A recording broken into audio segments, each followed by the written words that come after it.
Bonjour à tous, aujourd'hui on va parler d'un thème, c'est comment mettre des limites aux autres quand une personne ne vous respecte pas. Donc on va parler comment mettre des limites, souvent c'est qu'on ne se respecte pas et je vais vous parler d'un thème qui est la maltraitance. Donc qu'est-ce que la maltraitance? Déjà la maltraitance c'est accepter un comportement qui est inacceptable pour vous, hein. C'est dire oui alors que vous avez envie de dire non. Alors, une personne qui a été maltraitée va rechercher de nouveau un partenaire maltraitant. Si dans son enfance, elle a été maltraitée, cette personne-là va souvent rechercher des partenaires maltraitants. Alors, c'est une personne, comme je disais au début de mes vidéos, c'est souvent une personne dépendante affective. Pourquoi je travaille sur ce thème, sur la dépendance affective? Parce que c'est une personne qui n'arrive pas à mettre de limites. Voilà. Donc, c'est une personne qui pense qu'elle n'a pas de valeur, hein, alors que ce n'est pas du tout le cas. Elle a beaucoup de valeur, d'où la formation que je propose. Alors, qu'est-ce que c'est aussi la maltraitance? C'est une relation de bourreau à victime. Donc, le bourreau aime bien taper sur la tête de la victime, bien sûr, et la victime aime ça aussi puisqu'elle se laisse faire. Donc, on va apprendre à mettre des limites. Alors, c'est une relation déséquilibrée qui n'est pas d'adulte à adulte, en fait. Voilà, c'est ça le problème. C'est être déprécié, dévalorisé psychologiquement, parfois même physiquement.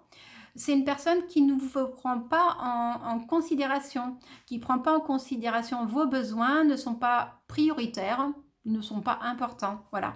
C'est ne pas être respecté pour ce que vous êtes vraiment en tant que personne. Alors, la maltraitance induit aussi un mauvais traitement infligé à une personne que l'on traite avec violence, avec mépris ou indignité. Donc, la maltraitance implique un rapport de pouvoir ou de domination entre l'auteur et la victime, qui est souvent dépendante et sans défense. Alors, d'où l'importance de mettre des limites. Donc là, on disait les formes de maltraitance, ça peut être la maltraitance physique, ça peut être bien sûr la maltraitance sexuelle et ça peut être bien sûr la maltraitance psychologique, ce qui est plus dur parfois à reconnaître.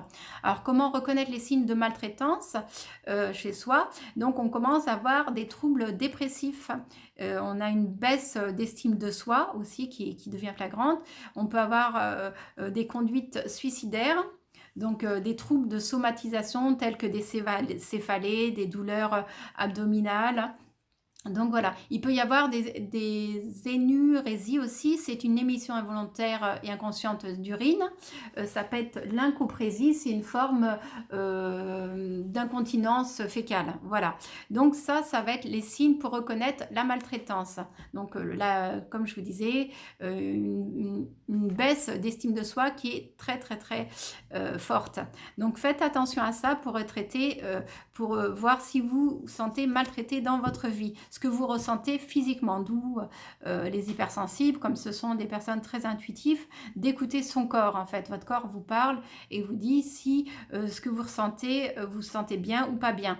Donc faire attention parce que, bon, comme je vous disais, on peut des fois surévaluer les choses parce qu'on est hypersensible ou sous-évaluer les choses.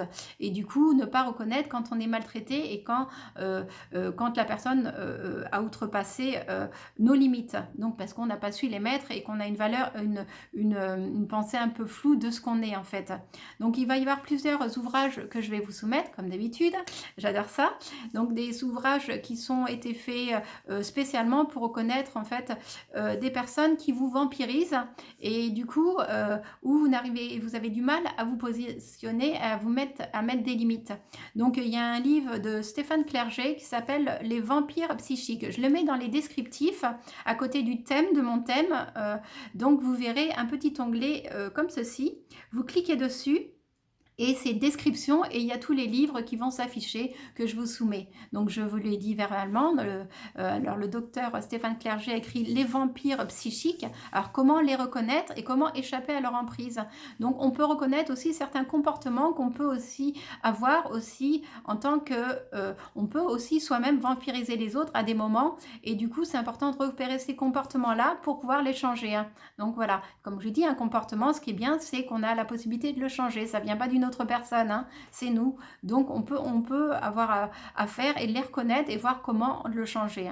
Donc il y a aussi en fait l'hypersensibilité. Souvent les hypersensibles, c'est comme si aussi on marchait sur des œufs. Donc ils peuvent parfois exploser en fait de colère, de peur ou de tristesse. Donc il y a un ouvrage qui est très judicieux par rapport à ça, c'est ces gens qui explosent. Ça ne veut pas dire qu'ils sont fous, c'est qu'en fait, quand ils ont peur, quand ils se sentent tristes ou quand ils sont en colère, ils explosent.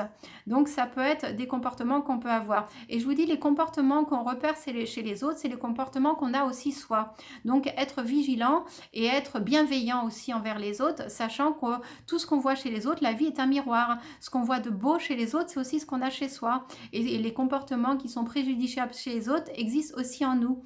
Donc c'est triste, mais par contre, voilà, au moins de les repérer, ça nous permet de les changer. Et je vous dis, mes vidéos sont pour ça.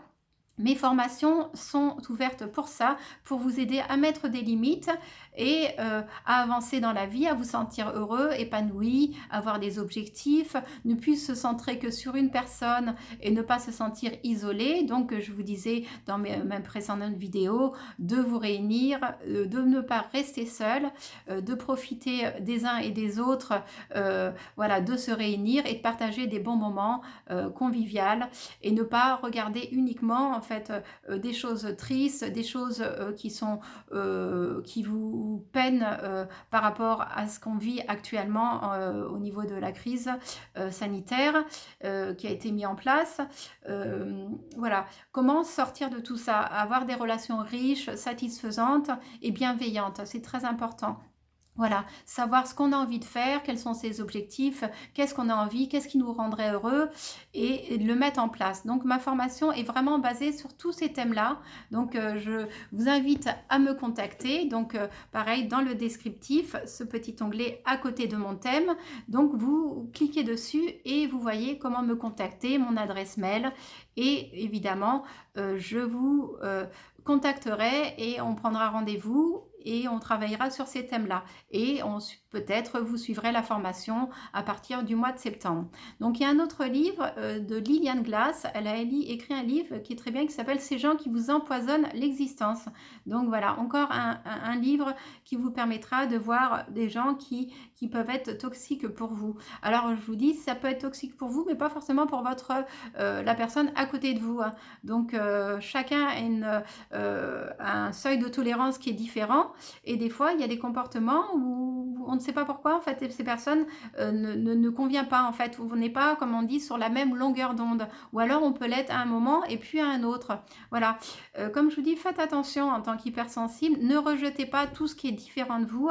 Voilà. Il y a des choses qui vous font mal. Travaillez sur vos comportements. Travaillez sur ce que vous êtes. Des choses à changer pour vous désensibiliser en fait des comportements qui pourraient être nuisibles pour vous. Ça sert à rien de faire partir à chaque fois les gens de votre vie ou toutes les personnes parce qu'après vous vous retrouvez seul et du coup voilà, seul c'est pas terrible. Donc le but c'est d'avoir des relations avec les uns et les autres, de partager des bons moments, mais juste de mettre des limites, que ce soit dans votre vie de couple, en amitié ou avec des nouvelles personnes que vous rencontrez. Voilà. Une fois que vous avez mis ces limites-là, la vie est très belle et très enrichissante et on vit heureux. Hein. Voilà, donc ma formation est basée là-dessus. Donc ma vidéo se termine aujourd'hui. Je vous dis transférez-la. N'hésitez pas à la transférer à d'autres personnes, à me faire connaître, à vous abonner si vous n'êtes pas abonné et à liker ma vidéo comme d'habitude. Et si vous voulez me contacter, je vous dis dans la description, vous avez les références des livres que je viens de vous soumettre et aussi le fait de pouvoir me contacter. Donc en attendant, je vais vous dire prenez bien soin de vous et on se retrouve la semaine prochaine pour une nouvelle vidéo YouTube qui j'espère vous aura apporté tout autant que celle-ci. Donc je vous souhaite une très bonne semaine et je vous dis à très vite pour ma nouvelle vidéo. Au revoir.